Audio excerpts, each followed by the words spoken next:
We're continuing our series today about the need to communicate with your team. The larger topic we're covering is how to engage your people for greater productivity. And we've covered the need for collaboration and how to coordinate. But collaboration and coordination are worthless without true communication.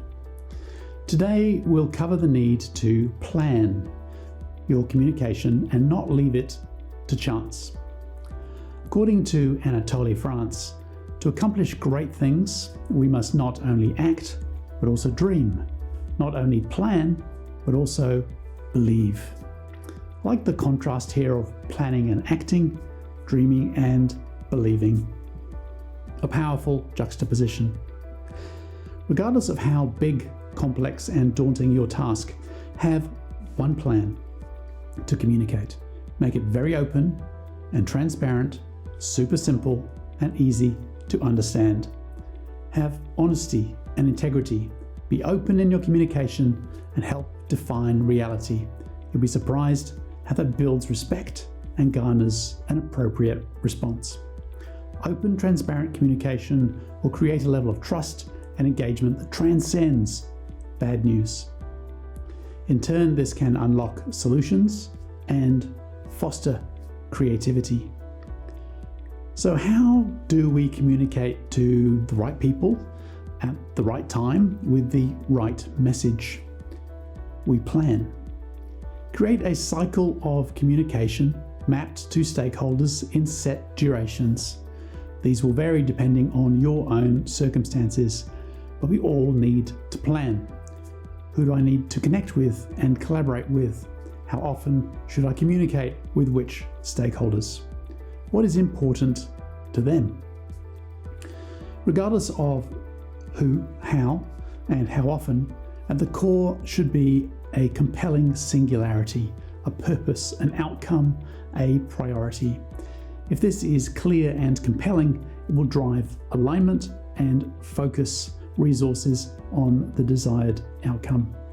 If we plan to deliver this message to the right people regularly, it goes a long way to driving success. The frustration here is that we don't have time to communicate to all and we just get too busy to do what we know we need to do. So a planned schedule of regular communications, from leadership meetings right to organizational wide town halls, is critical if we are to communicate well. Get them in the diary. What we want is all stakeholders to have confidence that they understand what's important, where we are at, and the desired outcomes all are focused on. The answer is in a communication plan and a cycle that is workable and predictable. If we get this right, our teams and organizations are well informed, understand the challenges, the opportunity, and the priorities. This unlocks the magic of alignment and focus. If we don't get this right, there will be disparate agendas and clouded objectives, which wastes resources and produces confusion. Even when the news is bad, share it. The principle here is that our communication should not be random, but that we should plan. What are we going to say? When are we going to say it? And what medium are we going to use to say it? You can't wing a speech if you want to have an impact.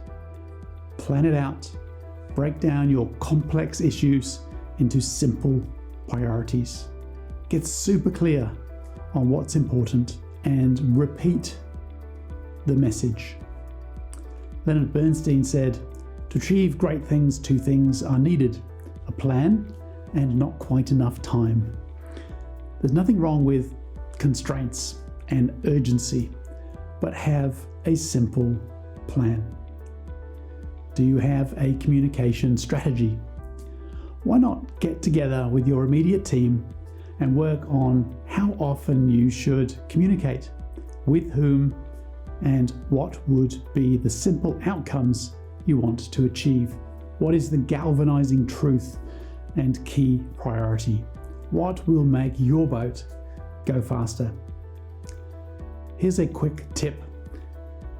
How do you want your audience to feel after they've heard from you? This exercise will change all your micro nuances to align with an audience outcome rather than focusing on what they will think about you. It's a simple tool that will make you more effective. So, plan your communications and lock them into your diary. Your team may not thank you, but they will be more aligned, engaged, and productive